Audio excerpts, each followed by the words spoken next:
Jay Cohen Gilbert'le birlikte olacağız. Imperative 21 CEO'su ve kendisi bize daha iyi bir gelecek yaratmada müttefikimiz olarak iş dünyasını nasıl yanımıza alabileceğimizden bahsedecek. Eşitlikçi ve kapsayıcı bir gelecek için işin rolünü, iş dünyasının rolünü ve finansmanını sıfırlamak hedefiyle işbirliğine dayalı eylemin, aksiyonun gücüne ilişkin ilham verici bir sunumla karşınızdayız. Jay Cohen Gilbert, dünya için fark yaratmak amacıyla çalışan şirketlerin takip ettiği B Corp hareketi ve yaygın Imperative 21 koalisyonundan yola çıkarak birlikte mücadele ettiğimiz ekonomik sistemimizdeki kritik değişikliklerle ilgili görüşlerini paylaşacak. Ona kim mi eşlik ediyor derseniz bu konularda hiç vazgeçmeden içerik oluşturmaya devam eden harika bir gazetecimiz var. Kendisiyle birlikte olacak. Didem Eryar Ünlü, sürdürülebilirlik ve sosyal inovasyon konularında çok önemli içeriklere imza atan Dünya Gazetesi koordinatörü ve köşe yazarı. Efendim söz sizde. Sevgili Didem Hanımcığım, hazırsanız biz de sizin için hazırız. Aylin Hanım çok teşekkürler. Hazırız. Ben çok heyecanlıyım. Ceyle onu tekrar dinleyecek olmaktan. Öncelikle onun sunumunu izleyeceğiz. Sonrasında da soru cevaba geçeceğiz. Çok teşekkürler.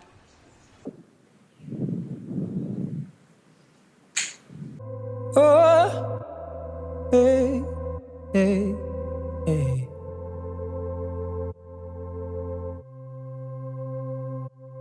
Oh, oh, hey, hey, hey.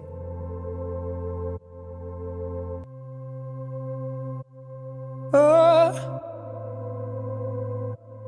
oh, hey, hey, hey. These are the days that we want them to be. These are the days that we make them to be. These are the days we can't waste or repeat. These are our days. These are our days. Oh,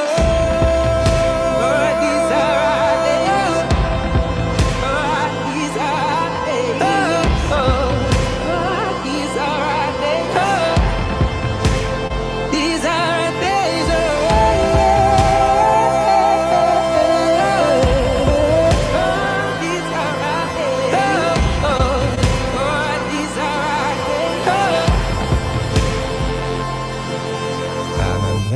Not a boy. I'm a man, not a boy.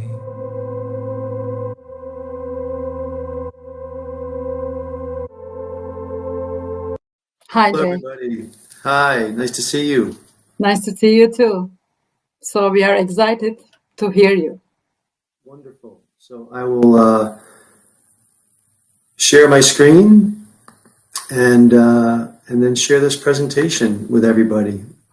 I'm really looking forward to being in conversation afterwards. This will be maybe 10 or 12 minutes just to set the stage, and then I'm excited for our conversation. So thank you so much for inviting me to be a part of the Amiche Summit. It's really a pleasure and an honor to be with you. This is a little bit of a glimpse into my life and how we got here. The video always strikes an emotional chord with me and inspires me. But I also had the pleasure of listening to the prior panel. And I want to say how much I appreciated the words of Elisabetta, Bodage, and Marta. And I think most of what you'll hear from me is affirming lots of their wisdom from the prior panel. So thank you so much. That's me in the center there almost 30 years ago, starting a company with some of my best friends, a basketball footwear and apparel company called And One. We wouldn't have called it stakeholder capitalism at the time, but that's the spirit with which we started our business. Our business was quite successful, not just in the US, but around the world. We were featured on the cover of one of the major sports magazines in the US. But what we were most proud of was what our company practiced, even if nobody else saw it, but it was what made us proud to work for the company. And we hoped it made our parents proud, and we hope it made our kids proud. Family-friendly company, 100% of our employees had stock options. Everybody got 2 weeks off of every year of paid time for community service. There were matches for charitable contributions that every employee made. 100% of our factories all around the world were audited for their code of conduct. We gave 5% of our profits to youth and education organizations all around the country, which totaled over $2 million over the course of our business, and helped one particular school system where we lived in our headquarters in Philadelphia in the US expand from serving 90 students in their inaugural year to now over 2,000 students. And so we were very proud of what we did, even if we wouldn't have recognized that we were actually just a very, very tiny part of a much larger movement of a transition from an outdated 20th century version of capitalism focused on maximizing value for all shareholders to a 21st century version of capitalism focused on creating value for all stakeholders. So one from focusing on the short term in a more exclusive manner that was extracting value from people and planet to one that was focused on the long term and more inclusive and regenerative form. I know you heard from John Elkington earlier and about the coming power of regenerative capitalism, the regenerative economy, and couldn't agree more with following his lead. We are at this crazy inflection point around the world where we are seeing evidence of failing systems everywhere we look, failing environmental systems, failing social systems, failing political systems.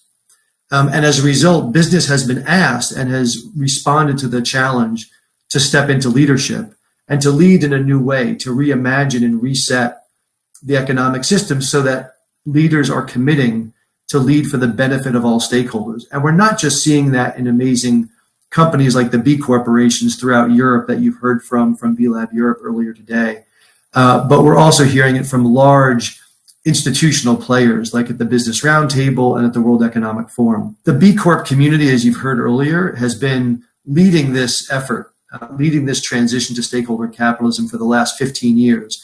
This is the B Corporation Declaration of Interdependence that every one of the 3,800 B corporations all around the world have signed as a commitment of their shared mindset for how they're approaching the purpose of business, and also their shared commitment to use every aspect of their business, their products, their practices, and their profits to aspire to do no harm and to benefit all, and recognizing that we're responsible for each other and future generations.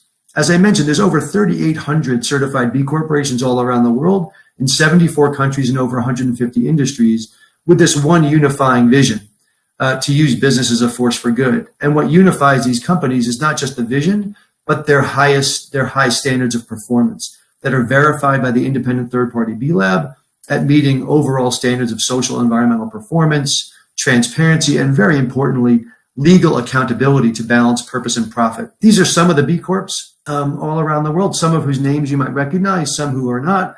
Some are publicly traded, some are private, but they're across all industries, all sizes and shapes, and it includes multinationals.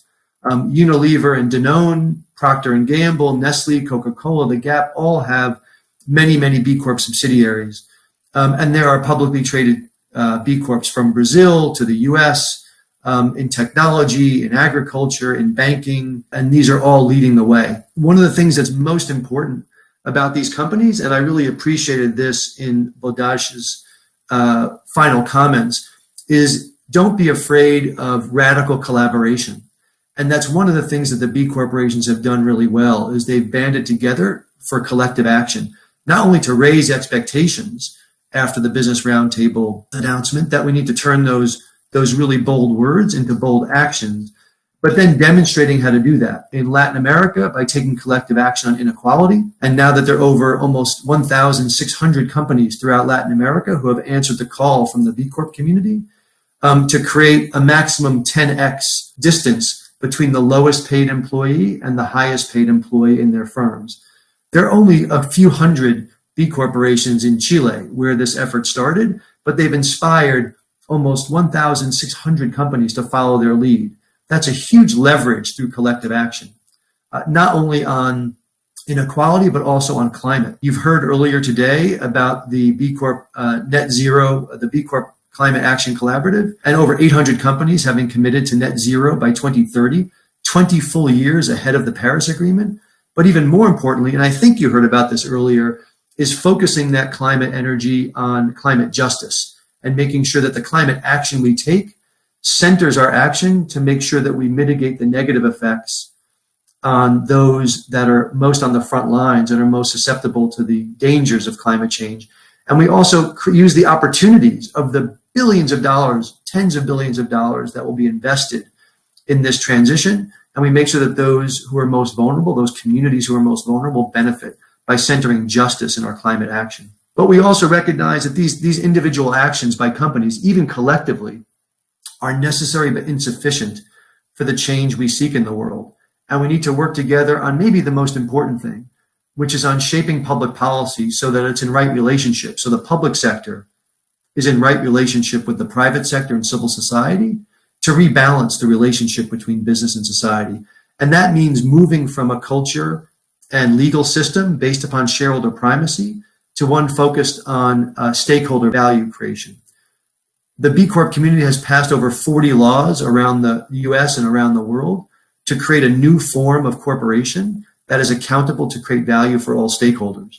And now there's a very important act in the UK called the Better Business Act that is looking to amend the UK corporate law so that all companies are required to consider their impact on all stakeholders. This is a very powerful idea. And this is happening not just by the B Corps, but they're leading, but in collaboration with many other stakeholders. Now, despite all of this momentum, here's the big problem. We will not address the climate emergency or build an inclusive economy or achieve the SDGs through individual action alone. We need a full reset of our economic system, which means that these B corporations are an important part of, but they're only one element of a much larger movement to use business as a force for good. And so that's why B Lab gave me the opportunity to help catalyze the creation of a new network called Imperative 21, which believes that the imperative of the 21st century is to reset our economic system so that its purpose is to create shared well-being on a healthy planet. That organization, that network, is stewarded by not just B Lab, but by these other incredible organizations: the B Team, Conscious Capitalism, the Global Impact Investing Network, Chief Executives for Corporate Purpose, Common Future, Just Capital, and Participant Media, who represent tens of thousands of businesses, tens of millions of employees, and trillions of dollars worth of revenue, all focused on this agenda for economic systems change. The way we do that is by building a network of coalitions, collaborations, and pilot actions that engage both existing and emerging power. Existing power, the CEOs, the executives, the boards of directors, the investors, and the policymakers that make decisions that affect millions and millions of people.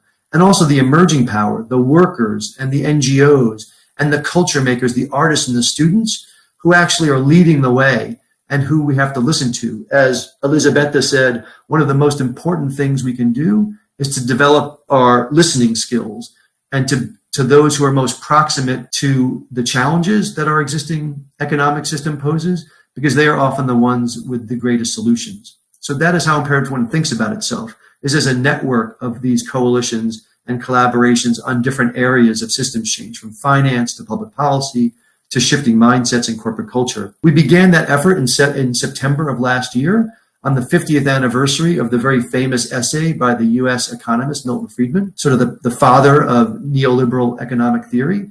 And we realized that this was an important milestone to shift our mindsets from thinking about the purpose of capitalism to maximize profit to the purpose of capitalism to maximize shared well-being on a healthy planet.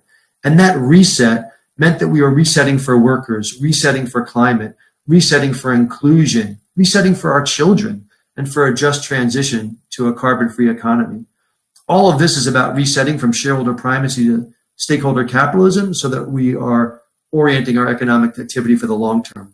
But all these words are not as powerful as the imagery or the videos or the other art that we can create that help shift the mindsets, that open us up to new possibilities and new imaginations. And so this artwork, Imperative 21 partnered with artists from all around the world to help take this vision of a reset and translate it into compelling imagery that can be used by anybody so people can understand what we mean by moving from an economic system that concentrates power to one that distributes power. from one that creates financial insecurity for workers on the front line to one that centers financial security, from one that's focused on building our own personal net worth and our own value by our own net worth to thinking about our own and our collective well-being. That's not just focused on free markets, but that's focused on free and fair markets. That's focused not on extractive practices, but regenerative practices. That approaches life through not a winner-take-all mentality, but through one that focuses on our shared prosperity. All of this was encapsulated in these three imperatives for economic systems change: to design for interdependence, to invest for justice, and to account for stakeholders. Everything we do must align with these three imperatives, or we will not get the economic system that we all need and desire. That image was turned into a full-page ad, transforming corporate man into a much more powerful energy that manifests this reset. That ad ran in the New York Times on the 50th anniversary of the publication of the Milton Friedman essay, and also in the Financial Times. We then partnered with the stock exchange NASDAQ in the US and Bovespa in Sao Paulo in Brazil to, on their 7-story tower video, to play a mashup of that video that you saw to introduce me and Imperative 21 and this artwork, showing that we have the possibility to engage with probably the most challenging part of our economic system and the financial system.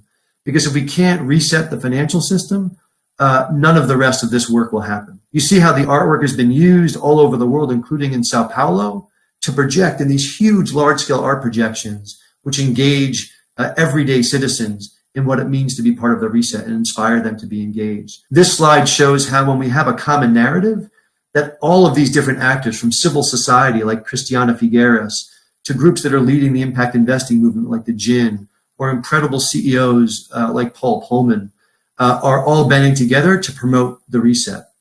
We hope that you will do this in all of your organizations, in all of your communications by supporting the reset. You can find information on all of those artworks and all of the different tools that you have to activate that in the Reset Activation Toolkit at Imperative 21. And by incorporating this into, as you talk at all of the different events that you speak with in your peer networks, with your trade associations, in your companies. And of course, we hope you're inspired to take action in your organization, consistent with your organization's priorities and the imperatives for economic systems change, to design for interdependence, invest for justice, and account for stakeholders, whether that's contributing to the SDGs, being a champion of climate justice, taking action for racial and gender equity, or adopting stakeholder governance. We hope that you will join us in building a new cooperating system for our economy, and we hope you're ready to reset with us. Looking forward to chatting with you, Didem. Inspiring and promising speech that says that better days are here to come if we decide to change. So I have too many questions, but I will start with the B Corps. So what's the major difference? How do you define the major difference between B Corps and conventional business? How B Corps do business better? Sure. Thank you for that. So the big difference between B Corps and other companies is that they have met the most rigorous third-party verified standards for their overall social environmental performance, public transparency, and legal accountability to balance purpose and profit. So when you look at a B Corp, when you purchase from a B Corp, or you invest in a B Corp, or you go to work for a B Corp, you know you are doing business with a company that really walks its talk.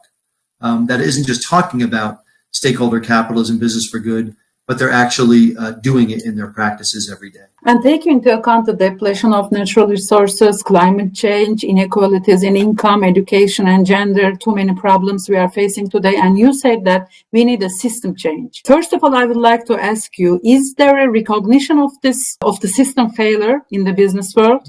And secondly, how do the B Corps offer a credible alternative for this system change? Yeah, Didem, thank you for that question. I think that one of the most powerful things that's happened over the last 15 years of the B Corp movement is when the B Corp movement first started, I don't think there was widespread recognition that the system was failing. I think B Corps were on the margins and doing very lonely work, trailblazing. And what's happened over the last 15 years is you not just have almost 4,000 B corporations, but you have over 100,000 businesses that are using the B Impact Assessment. The tools that B Lab uses to certify B Corps is available for free to any company to measure and manage their performance in creating value for all stakeholders, that's a huge impact that the B Corp community has had just by inviting others to be on the journey. Whether they ever become certified or not, the important thing is how can you behave like a B Corp, not necessarily how you can become a B Corp. But we're also seeing major players, like I mentioned, the World Economic Forum or the Business Roundtable, which is the organization in the US that has the 200 largest multinational companies, CEOs that are a part of it. You have some of the largest investors in the world, like Larry Fink from BlackRock, the largest single asset manager in the world, all pointing to the need to put purpose, not just profit, at the center of business decision-making. And when you see that happening from investors, from large multinationals, from media outlets, like we saw those cover stories from the Financial Times and from Fortune and from Forbes magazine, you see all of these people all pointing to the same necessity and also the same like wonderful opportunity to reimagine what we can do with our businesses that's much more fulfilling than just making a lot more money. Like there's nothing wrong with making money, but if we can make money and make a difference at the same time, that is a much more fulfilling way to live. And it also inspires more people to work with you. So it also enables you to hire and retain and engage the best talent in the world because everybody not just wants a paycheck, but they want to connect that paycheck with a higher purpose. And so we've seen a huge shift and an accelerating shift of our culture to focus on the need to rethink and reimagine and reset our economic system. Yes, you mentioned reset, and at this point, I would like to ask about Imperative 21. So it asks for a reset of our economic system, the change of business values, everything must be redefined. So how this reset will be possible? Is it graspable for the business? Yeah, I think it's for sure graspable by businesses, and there are many, many businesses out there that are already doing this. One of my favorite phrases, I don't know who said it, so I'll give it like a blanket attribution to the world, is that the future is now. We already see evidence of this future reset economic system around us, all around the world, in incredible companies, I'm sure in Turkey, throughout Europe, in Latin America, in Asia, in Africa, in the US. And so what our job is to shine a light on all of those incredible examples of people who have already seen the future and are enacting that in their businesses now. And our job is to shine a light on them and to help them expand their businesses and to help others replicate their work and their businesses. But the important thing, Didem, is that we can't rely on individual businesses one by one making this progression. The needs that we have, whether it's around inequality and the fraying social fabric, whether it's around the ecological emergency that we see showing up all around the world, we need to accelerate our pace of change, which is going to require a reimagining of the relationship between the private sector and the public sector and civil society. And that form of interdependence, not just between our individual enterprises and our environmental resources, or our individual enterprises and the community, but between the private sector as a whole, is interdependent on its relationship with the public sector. Because one of the things we're going to need significant changes in the rules of the game. Yeah. Whether that's in definitions of materiality and financial disclosure, whether that's in certain guardrails within which all our investments and business activities must take place. But we're going to need to reimagine that, and that's going to mean a new social contract between business and society. That's the fundamental reset. That's the fundamental element of the reset that I want to make sure that all of the people at IMECE are thinking about, which is, as business leaders, they have tremendous power to influence conversations with policymakers. Because policymakers are usually most scared that they will lose the support of the business community. And so if the business community is joining them in reimagining what the proper relationship is, what the proper guardrail should be, what the proper rules of the game should be, so that there's an elevated level playing field, pre-competitive guardrails that enable us all to compete in the marketplace, but to make sure we do that within the guardrails that make sure that our desire to compete with each other one-on-one doesn't undermine our collective need for healthy natural systems and healthy social systems on which we all depend. Yes, absolutely. And we are already seeing that the rules of the games are changing and that we need a new social contract. And as you mentioned in the Business Roundtable, 200 big corporations, US corporations, they were committed to lead for the benefit of all stakeholders. So this shift from shareholder capitalism to stakeholder capitalism is very important. So how do you evaluate this shift? Why companies are decided to be good? Well, Didem, I'd say there's one thing that's happened that I think is worth noting, which is several of those companies, several of those CEOs that signed that Business Roundtable statement had an opportunity to adopt stakeholder governance, right? To make their corporate governance match their declared commitment to lead for the benefit of all stakeholders. And they declined the opportunity, right? So JP Morgan Chase, as one example, Jamie Dimon, who at the time was leading the Business Roundtable and leading the effort to create that restated purpose of the corporation. JP Morgan was told by their lawyers that they couldn't even bring up that question as a shareholder resolution at their shareholder meeting just maybe 1 month ago, because even bringing up the question of whether they should adopt stakeholder governance would violate their current legal obligation to maximize value for shareholders. And so I use that not to pick on Jamie Dimon or JP Morgan, because the same thing happened with Wells Fargo, another big US bank. And my bet is the same thing would happen at many companies, despite the fact that over 10,000 companies have adopted the language, including publicly traded companies and all of that. The reason is that it's very difficult to be the first actor. You feel like if you take a step that it will put you at a disadvantage relative to your competitors. And so this is an example where we have a collective action problem. And one of the only ways to solve that collective action problem is for those CEOs, those same CEOs who said they wanted to commit to lead for the benefit of all stakeholders, to work with policymakers to say, instead of just having a few of us take this step and feel very lonely and scary and potentially have negative impacts of that, we need you to change the rules of the game. So it requires all of us to take this step together. Because if we all take this step together, it will feel less scary. And it also means that none of us will be at any perceived competitive disadvantage. And so that's what I meant by creating some pre-competitive guardrails or pre-competitive policy decisions, rules and regulations that enable everybody to move forward together. Because it's not so much that individual companies and CEOs want to take that step. Some of them need support and to know how, and there's lots of good tools like the B Impact Assessment and many other things that can help them figure out that next step. But when those steps are in conflict with what the board of directors feels is its fiduciary duty, or what the investors in that board meeting say they care about, that's when we have a real tension. And until we resolve that tension, our fear is that our efforts will be too little and too late to address these big challenges that we have in front of us in this next decade of delivery to achieve the SDGs. Yes, as you say, collective action is very, very important in order to bring change. As the B Corp movement says, the business should be used as a force for good. And we have too many promises. We hear too many promises from the business world. But as you mentioned, the cooperative action, how do we make sure that action is taken?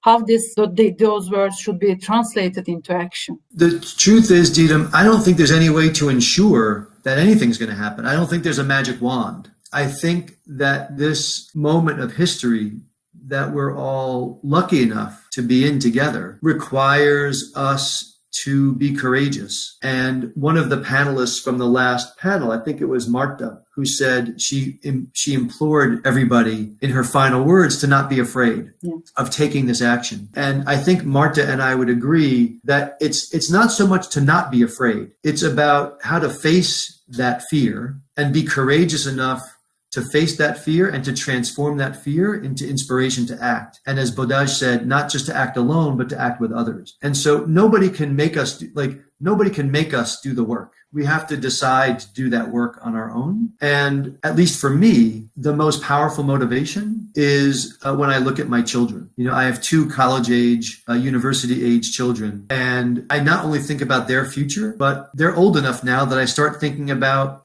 their children, who will be my grandchildren, and what life will be like for them in a world that's on fire.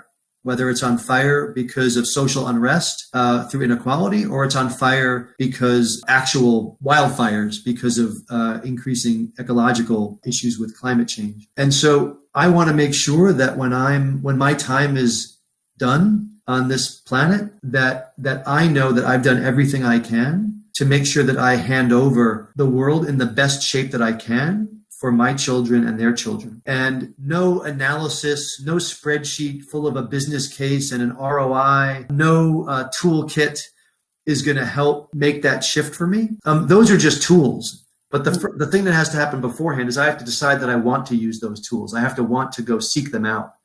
And that comes from inside. That comes from something that's personal. And for me, it's about thinking about my kids, and then also in the U.S. context, we are in the middle of a racial reckoning with over 400 years of racial inequity and oppression in our country. And so the other thing that's very important to me, that motivates me, and the reason why, you know, this peace and justice image is behind me, is to remind me that it's not only my children, my biological children that I'm working for, but it is all children, especially those that have not been born into the same advantages that my children have been born into. And that's, of course, not just in the US, but when I look around the world. And so for me, the question of how will we know, or how will we ensure that people take action, the biggest thing we could do is put up a mirror and make sure that every morning, everybody has to take 3 deep breaths while looking into their mirror and asking themselves, am I doing what I can to make sure that this world is the best possible world for my children and all the other children that they want to be in relationship with? Yes, that's true. Like the Little Prince and his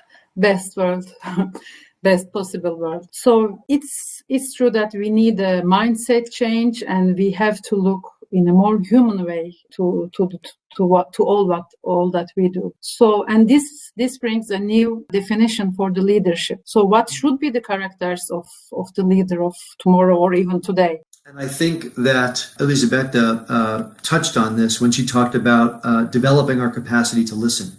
One of the things that I've heard from a mentor of mine named Dr. David Camp is he talks about developing our empathetic ear more than our prophetic voice. And so there's an Indian god named Ganesha. It's an elephant god. And the elephant god has huge ears, right? It's an elephant, right? It has huge ears and a very tiny mouth. And the point of that in Indian culture is to remind us that the most important tool that we have are our ears to listen. And so when I think about the most important characteristics of a leader in the 21st century, especially leaders who look like me, a white man from a privileged country who is born into significant privilege and power, the culture that I have grown up in has rewarded me for speaking, for being certain and confident in what I believe, and for solving problems, and for doing it in a very fast and efficient way. And those same qualities are not, of course, bad, but they can be bad if they prevent us from listening to those who are most directly impacted by these problems, whether it's inequality, climate, or et cetera. And so we have to develop our capacity to listen to those who are most directly impacted, and then to redefine our definition of leadership, which is to say, to be the best leader means I need to be the best listener. It needs to mean to be the best learner. And it needs to mean that I become a ladder and a lever for other people's leadership, so that we can become better followers of those that know more about these issues than we do. And I think that's especially true for people like myself, who occupy most positions of power in the world, in every culture. And so listening, learning, and then saying it's not about my leadership, it's about being a lever and a ladder for others. Yeah, at this point, I would like also to ask you about the social entrepreneurs who try to bring a holistic approach to to the way of we do business, and they try to create a social impact, to create a solution to the existing problems. So how can we develop and expand this vision of social entrepreneurship to the business world? I think that's already happening. I think that B Corps are an example, inspiring individuals all around the world who have applied the energy and the passion of social entrepreneurship into the private sector. So I think those are good examples. I think the other thing that we're starting to see here is a redefinition of social entrepreneurship to social innovation, because entrepreneurship tends to make us think about a single enterprise, right? Or a single product or service or a single intervention. And that's useful. It's necessary, but it's also insufficient to the kind of transformation, the kind of reset that we need. Because if we need to change the system, not just the behavior of one organization, we need people who are thinking about innovation at a systemic and a structural level. And so as long as we expand our definition of social entrepreneur to include the social innovators that are helping to build the systems and the movements and the communities that are sharing knowledge and working together to drive the systems change, I think we're fine. And we don't need to worry about creating new words or replacing one set of words with the other. But I think our conception of what those words mean is it's not just about being an entrepreneur or an innovator in one organization. It's about thinking about those organizations as they connect to others, not just in the private sector, but across civil society and NGOs and academia and with policymakers at the local level, at the state level, at the national level, at the multilateral level. We need people who can think like innovators across the whole system. Mm-hmm. So we have a question from the floor. What should be the role of the financial system in order to facilitate this transformation, this shift? I think that question is the most challenging question that we all have. I think that my observation is that the financial system is the part of our economic system that is most misaligned with this notion of the reset for shared well-being on a healthy planet. And my sense is that there are two pathways for the financial system, and they're not mutually exclusive. These can both happen together and mutually reinforce each other. One is about collective action. And so all of those individual financial leaders like Larry Fink or the people at State Street or other sovereign wealth funds in other parts of the world, Mark Carney, the former head of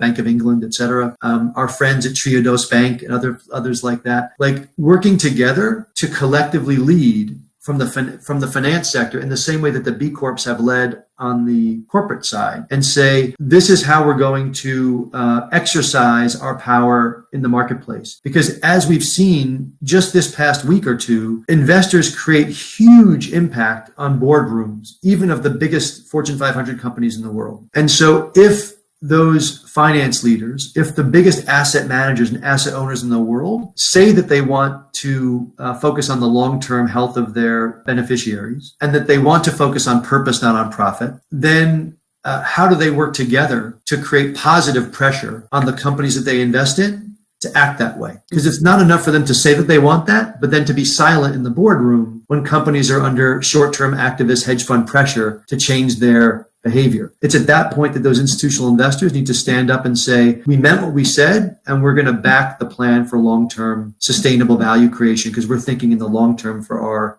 beneficiaries. So one path is a courageous collective action by asset owners and asset managers. And there's an incredible organization called the Shareholder Commons that is working in the US on those issues and doing amazing work on that front. I think at the same time, there's probably another path, which is back to changing the rules of the game. Because as we saw with JP Morgan or Wells Fargo or other large financial institutions, it's very challenging for them to take that step by themselves when they think it's going to place them at an individual disadvantage. And so I think the other piece is around policy change, regulatory change at an EU level, at a US level, at other multilateral levels to say, what are the pre-competitive guardrails within which the financial system needs to operate so that their first obligation is to be good stewards of the natural and social systems on which healthy markets depend. And which means that we have to incorporate systemic risk management into and translate that into new rules that govern the capital markets. Because right now, the capital markets are actually accelerating systemic risk, not mitigating systemic risk.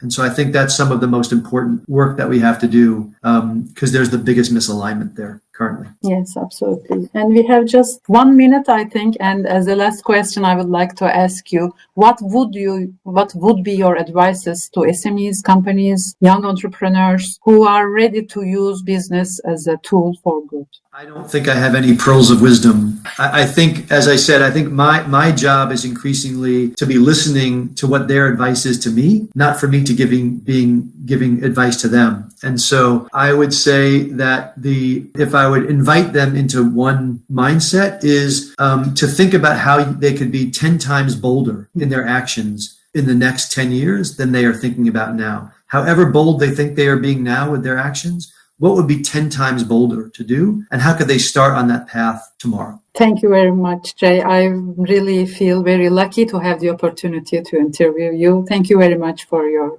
very inspiring comments. Thank you, everybody. Thank you. Bye.